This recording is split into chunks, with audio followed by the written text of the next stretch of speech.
Hi all, welcome to my class. നമ്മളിപ്പോൾ എടുത്തുകൊണ്ടിരിക്കുന്നത് PSC 10th പ്രിലിംസിനെ റിലേറ്റ് ചെയ്തിട്ടുള്ള ക്ലാസ്സസ് ആണ്. സോ മനുഷ്യ ശരീരത്തെക്കുറിച്ചുള്ള പൊതു അറിവാണ് നമ്മളിപ്പോൾ ഡിസ്കസ് ചെയ്തുകൊണ്ടിരിക്കുന്നത്. അപ്പോൾ അതിലെ കോശത്തെ പറ്റിയാണ് നമ്മൾ പറയുന്നത്. അപ്പോൾ കോശത്തെ പറ്റി നമ്മൾ പ്രൊക്കാരിയോട്ട് യൂക്കാരിയോട്ട് കാര്യങ്ങൾ വരെ നമ്മൾ കഴിഞ്ഞ ക്ലാസ്സിൽ നിർത്തിയിട്ടുണ്ടായിരുന്നു. അപ്പോൾ ഇന്നത്തെ ക്ലാസ്സിൽ നമ്മൾ പഠിക്കാൻ പോകുന്നത് മൈറ്റോകോൺട്രിയ അതുപോലെ തുടങ്ങിയിട്ടുള്ള കാര്യങ്ങളാണ്. അപ്പോൾ വീഡിയോയിലേക്ക് കടക്കണേക്കാട്ടി മുന്നേ നമ്മുടെ ചാനൽ ആരെങ്കിലും സബ്സ്ക്രൈബ് ചെയ്യാത്തുണ്ടെങ്കിൽ ഒന്ന് സബ്സ്ക്രൈബ് ചെയ്ത് സപ്പോർട്ട് ചെയ്ത് തരണം കേട്ടോ. അപ്പോൾ മൈറ്റോകോൺട്രിയ എന്താണെന്ന് നോക്കാം. ജീവകോശങ്ങൾക്ക് ആവശ്യമായ ഊർജം പ്രദാനം ചെയ്യുന്ന കോശാംഗമാണ് മൈറ്റോകോൺട്രിയ. അപ്പോൾ മൈറ്റോകോൺട്രിയ ഓക്കെ, ജീവകോശങ്ങൾക്ക് ആവശ്യമായ ഊർജം നൽകുന്ന ഒന്നാണ് എന്ത് മൈറ്റോകോൺട്രിയ. കോശത്തിന്റെ ഊർജോൽപാദന കേന്ദ്രമായി ഇവയിൽ ബാക്ടീരിയകൾ കാണപ്പെടുന്ന തരത്തിലുള്ള DNA ഉണ്ട്. അപ്പം എന്താണ്, കോശത്തിന്റെ ഊർജോൽപാദന കേന്ദ്രമായ ഇവയ്ക്ക് ബാക്ടീരിയകളിൽ കാണപ്പെടുന്ന തരത്തിലുള്ള DNA ഉണ്ട്. അപ്പോൾ ആ പോയിന്റും ഒന്ന് നോട്ട് ചെയ്യുക. അതുപോലെ തന്നെ അപ്പോൾ നമ്മൾ പറഞ്ഞു ഊർജം എന്ന് പറഞ്ഞു അല്ലേ, കോശത്തിലെ ഊർജ നിലയം എന്ന് അറിയപ്പെടുന്നതും എന്താണ് മൈറ്റോകോൺട്രിയയാണ്. കരൾ, തലച്ചോർ, പേശികൾ എന്നിവയിലെ കോശങ്ങളിൽ കാണപ്പെടുന്നു. ഊർജ നിർമ്മാണത്തിനും സംഭരണത്തിനും സഹായിക്കുന്നു. ഈ ഊർജ നിർമ്മാണത്തിന് സഹായിക്കുന്നതാണ് എന്ത് മൈറ്റോകോൺട്രിയ. അടുത്തത് നമുക്ക് പറയാനുള്ളത് റൈബോസോമിനെ പറ്റിയാണ്. കോശദ്രവത്തിൽ ചിതറിക്കിടക്കുകയോ അന്തർദ്രവ്യജാലകളോട് പറ്റിച്ചേർന്ന് നിൽക്കുകയോ ചെയ്യുന്ന ഗോളാകൃതിയിലുള്ള കോശങ്ങളാണ് എന്ത് റൈബോസോം. റൈബോസോം എന്ന് പറഞ്ഞു കഴിഞ്ഞാൽ കോശദ്രവ്യത്തിൽ ചിതറിക്കിടക്കുകയോ അന്തർദ്രവ്യജാലികയോട് പറ്റിച്ചേർന്നു നിൽക്കുകയോ ചെയ്യുന്ന ഗോളാകൃതിയിലുള്ള കോശാംഗങ്ങളാണ് എന്ത് റൈബോസോമുകൾ. നോട്ട് ചെയ്തു എന്ന് വിചാരിക്കുന്നു. അടുത്തത് നമുക്ക് പറയാനുള്ളത് എൻഡോപ്ലാസ്മിക് റെക്ടിക്കുലത്തെ കുറിച്ചാണ്. അത് ഇംഗ്ലീഷ് ടേമാണ്. അന്തർദ്രവ്യജാലക എന്നാണ് നമ്മൾ മലയാളത്തിൽ പറയുക. അന്തർദ്രവ്യജാലിക എന്നാണ് മലയാളത്തിൽ പറയുക. യൂക്കാരിയോട്ടിക് കോശങ്ങളുടെ ദ്രവ്യത്തിനകത്ത് കാണപ്പെടുന്ന കുഴലുകളുടെയും സഞ്ചികളുടെയും രൂപത്തിലുള്ള സഞ്ചാരപാതയെയാണ് നമ്മൾ എൻഡോപ്ലാസ്മിക് റെക്ടിക്കുലം അഥവാ അന്തർദ്രവ്യജാലിക എന്ന് പറയുന്നത്. അപ്പോൾ കോശാസ്ഥികൂടം എന്ന് അറിയപ്പെടുന്നുണ്ട്, എൻഡോപ്ലാസ്മിക് റെക്ടിക്കുലം അറിയപ്പെടുന്നുണ്ട്. അപ്പോൾ അതിൻ്റെ റിലേറ്റ് ചെയ്തിട്ടുള്ള പോയിന്റ്സ് ആണ്. കോശത്തിനുള്ളിലെ പദാർത്ഥ സംവഹനം നടക്കുന്നത് ഇതിലൂടെയാണ് കേട്ടോ. കോശത്തിന് ദൃഢതയും ആകൃതിയും നൽകുന്നത് എന്താണ് എൻഡോപ്ലാസ്മിക് റെക്ടിക്കുലമാണ്. അതുപോലെ തന്നെ മാംസ്യ നിർമ്മാണത്തിന് സഹായിക്കുന്നതും എന്താണ് എൻഡോപ്ലാസ്മിക് റെക്ടിക്കുലമാണ്. ഓക്കെ, അപ്പോൾ എൻഡോപ്ലാസ്മിക് റെക്ടിക്കുലത്തിനെ റിലേറ്റ് ചെയ്തിട്ടുള്ള ഇമ്പോർട്ടൻറ്റ് പോയിന്റ്സ് ആണ് പറഞ്ഞത്. അപ്പോൾ അതൊക്കെ നോട്ട് ചെയ്യുക. ക്വസ്റ്റ്യൻ എങ്ങനെ വേണമെങ്കിലും വരാം, ഏത് വേണമെങ്കിലും എടുത്ത് ചോദിക്കാം. അടുത്തത് ഗോൾഗി കോംപ്ലക്സ് എന്താണെന്നാണ് നമ്മൾ നോക്കാൻ പോകുന്നത്. ഗ്രന്ഥി കോശങ്ങളിൽ കൂടുതലായി കാണപ്പെടുന്ന രാസാഗ്നികൾ, ഹോർമോണുകൾ, ശ്ലേഷ്മസ്തരം തുടങ്ങിയ കോശ സ്രവങ്ങളെ ചെറുസ്തര സഞ്ചികളിലേക്ക് ആക്കുന്നു. അപ്പോൾ അതിൻ്റെ ധർമ്മമാണ് പറഞ്ഞത് കേട്ടോ. കോശത്തിൻ്റെ ട്രാഫിക് പോലീസ് എന്നും അറിയപ്പെടുന്നത് എന്താണ് ഗോൾഗി വെസിക്കിളുകളാണ് അറിയപ്പെടുന്നത് കോശത്തിൻ്റെ ട്രാഫിക് പോലീസ് എന്ന്. അപ്പോൾ അതൊന്ന് നോട്ട് ചെയ്യാൻ ഇമ്പോർട്ടൻ്റ് ആയിട്ടുള്ള ഒരു ക്വസ്റ്റ്യൻ ആണല്ലേ, കോശത്തിൻ്റെ ട്രാഫിക് പോലീസ് എന്നറിയപ്പെടുന്നത് എന്നുള്ളത്. അപ്പോൾ അതും കൂടി ഒന്ന് നോട്ട് ചെയ്തിട്ട് പഠിക്കാം. അടുത്ത നമ്മൾ സെൻട്രോസോമിനെ പറ്റിയാണ് പഠിക്കാൻ പോകുന്നത്. സെൻട്രോസോം ജന്തുകോശങ്ങളിൽ മാത്രം കാണപ്പെടുന്ന സെൻട്രിയോളുകൾ കാണപ്പെടുന്നത് സെൻട്രോസോമിലാണ്. അപ്പം സെൻട്രിയോളുകൾ എവിടെയാണ് കാണപ്പെടുന്നത്? സെൻട്രോസോമിലാണ്. ഓക്കെ, ജീവദ്രവം അല്ലെങ്കിൽ പ്രോട്ടോപ്ലാസം, ഇംഗ്ലീഷ് ടേം പ്രോട്ടോപ്ലാസം കേട്ടോ. കോശസ്തരത്തിനുള്ളിലെ എല്ലാ പദാർത്ഥങ്ങളെയും ചേർത്തു പറയുന്നതാണ് ജീവദ്രവം അല്ലെങ്കിൽ പ്രോട്ടോപ്ലാസം. അങ്ങനെയാണെങ്കിൽ കോശദ്രവം സൈറ്റോപ്ലാസം ജീവദ്രവത്തിൽ മർമ്മമൊഴികെയുള്ള ഭാഗങ്ങളെയാണ് നമ്മൾ കോശദ്രവം അല്ലെങ്കിൽ സൈറ്റോപ്ലാസം എന്ന് പറയുന്നത്. ജീവദ്രവത്തിൽ മർമ്മമൊഴികെയുള്ള ഭാഗത്തെയാണ് നമ്മൾ കോശദ്രവം അല്ലെങ്കിൽ സൈറ്റോപ്ലാസം എന്ന് പറയുന്നത്. ഇനി ലൈസോസോം എന്താണെന്ന് വെച്ച് കഴിഞ്ഞാൽ ആത്മഹത്യാ സഞ്ചികൾ എന്ന് വിളിക്കുന്നത് എന്തിനെയാണ്? ലൈസോസോമിനെയാണ്. ലൈസോസോമിനെ പറ്റി പറയുമ്പോൾ ഒരു ക്വസ്റ്റ്യൻ കിട്ടിക്കഴിഞ്ഞു. ആത്മഹത്യാ സഞ്ചികൾ എന്ന് വിളിക്കുന്നത് ആരെയാണ്? ലൈസോസോമാണ്. കോശത്തിനുള്ളിൽ പ്രവേശിക്കുന്ന അന്യവസ്തുക്കളെ നശിപ്പിക്കാൻ വേണ്ട ദഹനരസങ്ങൾ അടങ്ങിയിരിക്കുന്നത് എന്തിലാണ്? ലൈസോസോമിലാണ്. ശ്രദ്ധിക്കുക, കോശത്തിനുള്ളിൽ പ്രവേശിക്കുന്ന അന്യവസ്തുക്കളെ നശിപ്പിക്കാൻ വേണ്ട ദഹനരസങ്ങൾ അടങ്ങിയിരിക്കുന്നത് ഏതിലാണ്? ലൈസോസോമിലാണ്. ഓക്കെ, അടുത്തത് കോശത്തിന്റെ തലച്ചോർ എന്ന് പറയുന്നത് മർമ്മമാണ്. നമ്മൾ കോശത്തെ പറ്റി പഠിച്ചതിൽ കുറച്ച് ക്വസ്റ്റ്യൻസ് ആണ്. കോശത്തിന്റെ തലച്ചോർ എന്ന് പറയുന്നത് മർമ്മം. കോശത്തിന്റെ പവർ ഹൗസ് എന്ന് പറയുന്നത് മൈറ്റോകോൺട്രിയയാണ്. കോശത്തിന്റെ പവർ ഹൗസ് എന്ന് പറയുന്നത് മൈറ്റോകോൺട്രിയയാണ്.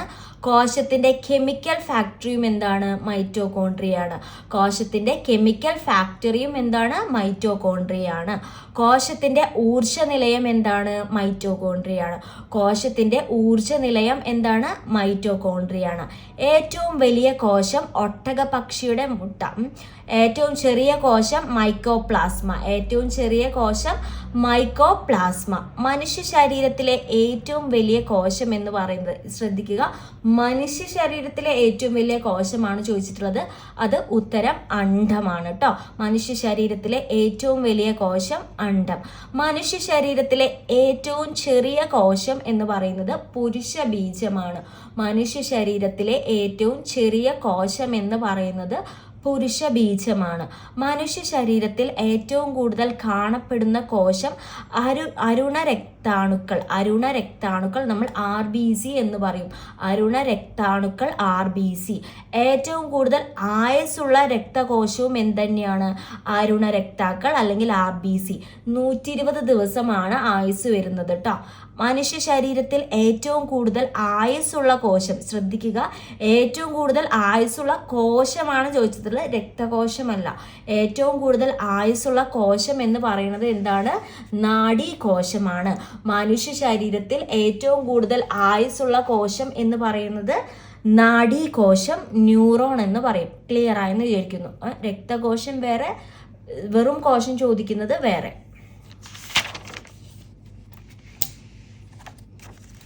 അടുത്തത് മനുഷ്യ ശരീരത്തിലെ നീളമേറിയ കോശം ന്യൂറോൺ ആണ്. മനുഷ്യ ശരീരത്തിലെ നീളമേറിയ കോശം ന്യൂറോൺ അഥവാ എന്താ പറയുക, നാഡീകോശം എന്ന് പറയാം. കോശത്തിലെ ന്യൂക്ലിയസിൽ കാണപ്പെടുന്ന ആസിഡുകളെയാണ് നമ്മൾ DNA എന്ന് പറയുന്നത്. കോശത്തിലെ ന്യൂക്ലിയസിൽ കാണപ്പെടുന്ന ആസിഡുകളെയാണ് നമ്മൾ DNA എന്ന് പറയുന്നത്. ക്രോമസോമിന്റെ അടിസ്ഥാന ഘടകം എന്ന് പറയുന്നത് DNA ആണ്. ക്രോമസോമിന്റെ അടിസ്ഥാന ഘടകം എന്ന് പറയുന്നത് DNA ആണ്. ക്രോമസോമിന്റെ അടിസ്ഥാന ഘടകം എന്ന് പറയുന്നത് DNA ആണ്. ക്ലിയർ ആയെന്ന് വിചാരിക്കുന്നു. ഇനി നമ്മൾ കുറച്ച് കലകളെ പറ്റിയാണ് നമ്മൾ പറയുന്നത്. ഒരേ കോശത്തിൽ നിന്നും രൂപപ്പെട്ടതും പ്രത്യേക ധർമ്മം നിർവഹിക്കുന്നതുമായ സമാന കോശങ്ങളുടെ കൂട്ടത്തെയാണ് നമ്മൾ കലകൾ എന്ന് പറയുന്നത്. ഒരേ കോശത്തിൽ നിന്ന് രൂപപ്പെട്ടതും പ്രത്യേക ധർമ്മം നിർവഹിക്കുന്നതുമായ സമാന കോശങ്ങളുടെ കൂട്ടത്തെയാണ് നമ്മൾ കലകൾ എന്ന് പറയുന്നത്. വിവിധ തരം കലകളുണ്ട്, 4 തരമാണുള്ളത്. അപ്പോൾ ആദ്യം നമുക്ക് പഠിക്കാനുള്ളത് ആവരണ കലയെക്കുറിച്ചാണ്. ആവരണ കലയെക്കുറിച്ച് നമുക്ക് ആദ്യം പഠിക്കാം. ശരീരത്തെ പൊതിഞ്ഞ് സംരക്ഷിക്കുന്ന അതാണ് എന്ത്? ആവരണ കല എന്ന് പറയുന്നത്. അന്നപഥത്തിന്റെ ഉൾഭിത്തിയെ ആവരണം ചെയ്യുന്നു. പഥത്തിന്റെ ഉൾഭിത്തിയെ ആവരണം ചെയ്യുന്നു. എന്ത്? ആവരണ കല. സംരക്ഷണം, അംഗീകരണം, സ്രവങ്ങളുടെ ഉൽപാദനം എന്നീ ധർമ്മങ്ങളെ നിർവഹിക്കുന്നു. അപ്പോൾ എന്തൊക്കെയാണ് ധർമ്മം? സംരക്ഷണം, അംഗീകരണം, പിന്നെ സ്രവങ്ങളുടെ ഉൽപാദനം എന്നിവയെ നിർവഹിക്കുന്നു. അപ്പോൾ നമ്മൾ ധർമ്മങ്ങൾ കാര്യങ്ങൾ നോക്കാം. അടുത്തത് നമുക്ക് പഠിക്കാൻ രണ്ടാമത്തെ കല എന്ന് പറയുന്നത് നാഡീകലയാണ്. ശാരീരിക പ്രവർത്തനങ്ങൾ നിയന്ത്രിക്കുകയും ഏകോപിക്കുകയും ചെയ്യുന്നു. ശരീരത്തിനകത്തും പുറത്തും ഉണ്ടാകുന്ന മാറ്റങ്ങൾ തിരിച്ചറിഞ്ഞ് പ്രതികരിക്കാൻ സഹായിക്കുന്നു. ശാരീരിക പ്രവർത്തനങ്ങൾ നിയന്ത്രിക്കുകയും ഏകോപിക്കുകയും ചെയ്യുന്നു. ശരീരത്തിനകത്തും പുറത്തും ഉണ്ടാകുന്ന മാറ്റങ്ങൾ തിരിച്ചറിഞ്ഞ് പ്രതികരിക്കാൻ സഹായിക്കുന്നു. എന്ത്? നാഡീകല. ഇനി മൂന്നാമത് പേശീകലയാണ്. സങ്കോചിപ്പിക്കാനും പൂർവസ്ഥിതി പാലിക്കാനും കഴിവുള്ള കോശങ്ങൾ അടങ്ങിയിരിക്കുന്നു. സങ്കോചിപ്പിക്കാനും പൂർവസ്ഥിതി പാലിക്കാനും കഴിവുള്ള കോശങ്ങൾ അടങ്ങിയിരിക്കുന്നു. ശരീര ചലനം സാധ്യമാക്കുന്നു. ഏത് കല? പേശീകല. പേശീകല ശരീര ചലനം സാധ്യമാക്കുന്നു. അടുത്തത് യോജക കലയെ പറ്റിയാണ്. മറ്റ് കലകളെ പരസ്പരം ബന്ധിപ്പിക്കുകയോ അല്ലെങ്കിൽ അവയ്ക്ക് താങ്ങായി നിൽക്കുകയോ ചെയ്യുന്നു. യോജക കല എന്ന് പറയുന്നത് മറ്റ് കലകളെ പരസ്പരം പരസ്പരം ബന്ധിപ്പിക്കുകയോ അല്ലെങ്കിൽ അവയ്ക്ക് താങ്ങായി നിൽക്കുകയോ ചെയ്യുന്നു.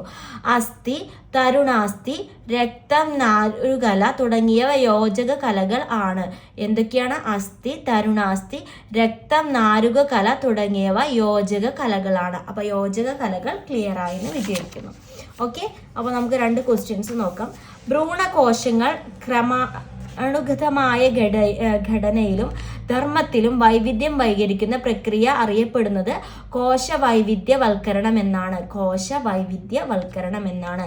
ഏത് കോശമായും രൂപാന്തരം പ്രാപിക്കാൻ കഴിവുള്ള സവിശേഷതകളുള്ള കോശങ്ങൾ മൂലകോശങ്ങൾ അല്ലെങ്കിൽ വിത്ത് കോശങ്ങൾ. മൂലകോശങ്ങൾ അല്ലെങ്കിൽ വിത്ത് കോശങ്ങൾ.